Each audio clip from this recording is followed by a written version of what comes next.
Hello dear students, this is Nilofer, Miss your SS teacher. Today in this video we are going further with the same chapter, lesson number 5, Movement Towards Independence. Today our point is Gandhi-Irvin Pact, Round Table Conference and Moratorium of Satyagraha.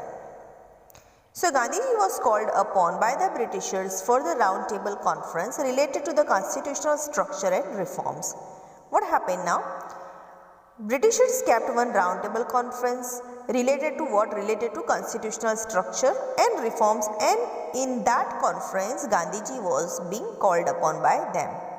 First round table conference was held, but with the absence of Congress leaders it was futile.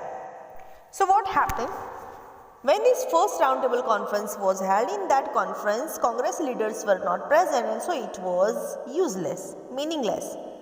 To reconcile with Congress, a pact between Gandhiji and Irvin was made, which was known as Gandhi-Irvin Pact in March 1931, in which permission of free collection of manufacture of salt by persons near the sea coast and permission of peaceful picketing were the main points. So to talk with the Congress again, one pact between Gandhiji and Irvin was being made, in which the permission was being asked for free collection or manufacture of salt by the people who were living at the sea coast, and other permission for what they were asking, like that they can do the business peacefully over there. In the second round table conference, Gandhiji was the only representative from Congress, and Britishers had discriminating points for various religious committees, to which Gandhiji was deeply disappointed, and therefore the conference was dissolved. So in the second round table conference, only Gandhiji was there as the representative of Congress, and Britishers kept various points related to religious committees. When they kept these kind of points, so Gandhiji was deeply disappointed, and so again the conference was dissolved. Now comes Quit India movement. Keeping in mind the World War situation, the Congress Working Committee decided to end the individual satyagraha. So as that time it was the situation of World War, so Congress Working Committee decided that we have to now end our individual satyagraha. The British government attempted to deceive people of India by Cripps mission. It means Britishers tried to cheat Indian people by Cripps mission. So Indians were angry and dejected. Therefore, people of India no longer had faith in the British rulers. Now, as they were cheated by Britishers, they were having no longer faith in them. They assumed that the Britishers do not wish to quit India. Gandhiji advised the people to come out of despair and be prepared to give a new and last fight. So Indians got to know that now Britishers don't want to leave India at all. But Gandhiji advised them to come out of despair and to be prepared for a new fight. And maybe it would be the last fight. On August 9th, 1942, resolution of Quit India movement was passed in the Working Committee of Congress held at Mumbai. Now, the resolution for this movement was passed by whom? By the Committee of Congress, where? At Mumbai.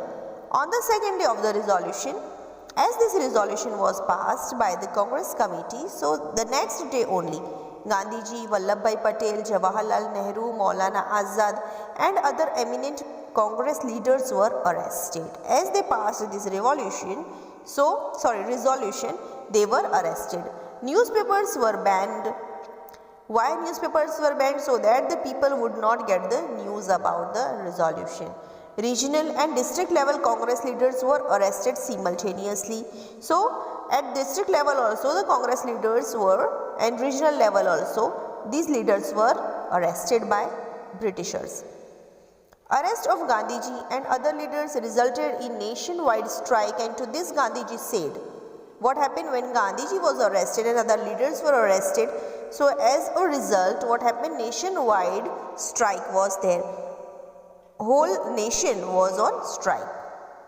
In that time Gandhiji said, this is the last fight in my life, and therefore people of India should make all attempt to achieve independence. He gave the slogan, do or die. Now as it was the end of it, They just reached the peak of the fight. So Gandhiji told that this may be the last fight of my life, and so now in this fight we don't have to give up, either do or die. So do or die, this slogan was given by Gandhiji that time. As Gandhiji knew that they were very near to the independence now, and at that time we should not give up. Now comes strikes during Quit India movement.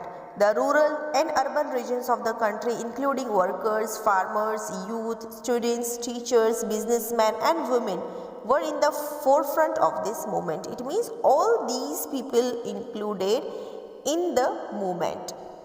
Who are they? Workers, farmers, youth, students, teachers, businessmen and even women. All were in the forefront of this movement. They came in front side. Workers went on strike in factories. How they show their movement? See, now workers went on strike. They were not working in the factories. Iron factories in Jamshedpur and cotton mills at Madras too were on strike. 1 lakh mill workers of 75 cotton mill industries in Ahmedabad went on peaceful strike for 105 days. See how long this strike was. It was for 105 days. Colleges and schools observed strike. Even in the colleges and schools there were strike. For nearly 3.5 months, markets in Ahmedabad were closed. It's such a long time. See, you can see 3.5 months the markets were closed in Ahmedabad. Then harmful activities during Quit India movement. These were the strikes we talked about. Now, which harmful activities were done while this movement? Anger against British government was being expressed from every nook and corner of the country. From whole country, from each corner, every nook, the people were showing, they were expressing their anger against Britishers. So, suppression against peaceful people by the Britishers led to a violent situation, as people not only ransacked the post offices, telegram departments, police stations, railway stations, government buildings, school and college buildings, railway lanes, pools, bridges and roads, but looted the assets and set on fire the government properties. These were the harmful activities done by the Indian people, as they were now on the peak of the fight. They were now tired. So now they started violent situations, violent acts. In this, railway incurred the heaviest losses. In many of the areas, people used bombs. Even they used bombs to set these buildings on fire, and then they looted also. See, now it was the peak of the fight. Hook or crook, we need independence. Then failure of the government in crushing the struggle. As the struggle was going on, government was failed to stop this. The government tried to suppress the movement with hard hand. Hard hand means maybe by beating them, by shooting them, by imprisoning them. Okay. The struggle started from a small end to a large extent by ransacking government system. They were interfering in the government system. Nobody was listening to them. More than 70,000 people were imprisoned. 538 gunshots were fired. 1,028 people lost their lives. 3,200 people were injured. See now, these much sacrifices are there for the independence. 70,000 people were imprisoned. 538 gunshots were fired, and 1,028 people lost their lives, while 3,200 people were injured. Students were injured in gunshots, especially in Ahmedabad and Patna. Their firing was done by the British police, and so students were gunshot, especially where in Ahmedabad and Patna. A unique political consciousness was created among the people. Everywhere it was unique political conscious. Everybody was conscious. This movement gave clear warning to the British government and a message to the world at large that India cannot be enslaved anymore. As they were not giving up anyhow, maybe they were injured, they were losing their lives, but still they were not giving up, and so British government was getting a message that now onwards India cannot be enslaved. The struggle really signaled by the people of India to Britishers to quit India. It means you have to just go away from here, quit it. The people of India now wanted full independence. The amendment for dominion status was almost invisible by this struggle. Now, nobody was having faith in dominion status. Nobody was listening to their decisions. After a struggle of 5 years, India achieved independence. This struggle go on for 5 years. It's such a long period, such a long time. For 5 years, they did this struggle to get independence, and after 5 years, India achieved independence. Now comes Azad Hind Fauj and Subhash Chandra Bose. Subhash Chandra Bose was born in Cuttack in Orissa state on 23rd Jan 1897. His father, Rai Bahadur Janakinath Bose, was a government lawyer in British judiciary. See, now in British judiciary, his father was a government lawyer. His mother, Parvati Devi, was a philanthropist.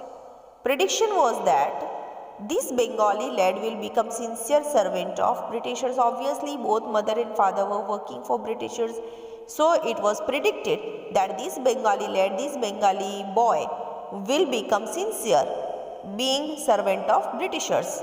But he went on to become a staunch freedom fighter against British Empire.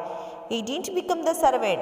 Instead of being servant, he became a freedom fighter and fought against British Empire. After passing examination with good marks from Calcutta Presidency College, he went to England for further studies. He passed the very difficult ICS Indian Civil Service examination at 4th number and returned to Calcutta. Seeds of revolution were planted in his mind due to the insulting attitude and pride of the British professors at the Presidency College. So what happened? When he was studying there in Presidency College, so that time also, he went to England for further studies. He passed very difficult exam. Seeds of revolution were planted when he was insulted, when he was insulted by British professors at the Presidency College. The professors were Britishers, and so they were insulting him again and again for being an Indian. And so his mind was already became revolutionary. This thing was there in his mind that I will take revenge of it. He was very much interested in the Indian independence struggle. He became an active member of National Assembly. Obviously, he was well-learned person. He was having good knowledge, and so he became an active member of National Assembly in India. He joined the Swarajya Party in 1923. He soon became very popular leader among youths. As he was having knowledge, his ideas were good, and so he became very popular as a leader among youths. He was in the top in civil disobedience movement and therefore jailed many times. Many times he went to jail because he was on the top of civil disobedience movement. At the young age of 41, he was elected as President of Congress Convention at Haripura, Surat, and showcased his ability. He was only 41 years old when that time he was elected as the President of Congress at where? Surat, Haripura. And there he showed his ability.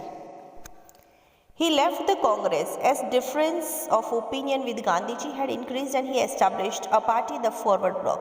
What happened is he was working over there as a president, but his opinion were different than Gandhiji's opinion, and so he left the party and he made his own party, the Forward Bloc. To awaken plebiscite against the Britishers, he travelled most of the regions of India. To make the people awake and to give them knowledge what to do for the fight against the Britishers, he travelled most of the regions of India. He was arrested under Indian Defence Code and imprisoned. During imprisonment, he was ill-treated. First of all, he was imprisoned.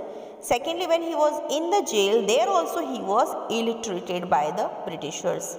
He was imprisoned at his place of residence as his health was deteriorating since he was fasting unto the death. He was doing fasting, that I will fast where it was not for 1 day, 2 days or 3 days. Until the death he was fasting. He told like that I will fast till I am having the breath. And so he was imprisoned at his own place, his own residence. He travelled in the disguise of Pathan from Calcutta via Peshawar, Kabul, Iran and Russia. Later on, he reached Berlin, Germany on 28th March 1942. It means disguise means he have made a look of himself like a Pathan, as he was showing others that he was a Pathan. He changed his look, and by changing his look, he disguised himself as a Pathan, and from Calcutta via Peshawar, Kabul, Iran, Russia, he visited all these places, and then he reached Berlin, Germany. Indians living in Germany gave him warm welcome. There in Germany also the Indians were there, so those people gave him warm welcome. He urged the people of India through Berlin radio to fight against the British Empire. Through Berlin radio he gave the message to the people of India that we have to fight against this British Empire. He also met Hitler in Germany and discussed in detail about the independence of India. See now, he took a big step. He met Hitler in Germany and he talked with him about in detail that this is the situation of India and now what to do about the independence of India, how to react. He then went to Rome and Paris to establish a military unit for the independence of India and he recruited 3,000 Indians. Ras Bihari Bose, a revolutionary living in Japan, changed all the organization and established Indian Independence League. Now what he did, he went from one country to another country to the third country, like these different countries he visited and he gets support from there. He brought support from there. He took everybody in his confidence and he told the situation of Indians over there, and so the people over there supported him. To make India free, Azad Hind Fauj was set up. Finally, Azad Hind Fauj was set up. A presence of 100 Indian delegates from Malaya, Japan, Sumatra, Java, Hong Kong, Borneo, Andaman, Burma were in the organization. See now here, not only from India but other countries also the delegates were there in this delegation. 100 Indian delegates from these different countries were there. And in that Mohan Singh, a war prisoner arrested by Japan, was also present. Moreover, Ras Bihari Bose voluntarily retired as head of INA. He was the head of INA, but he voluntarily retired at that time. So like this, as he knew that only India won't be able to get the freedom by itself, but we need support from the other countries also. The Indians were there in different countries, he visited them, he brought support from there to make pressure on the Britishers. Today we will keep up to here only. Further we will go in the next video. Hope you understood. Thank you.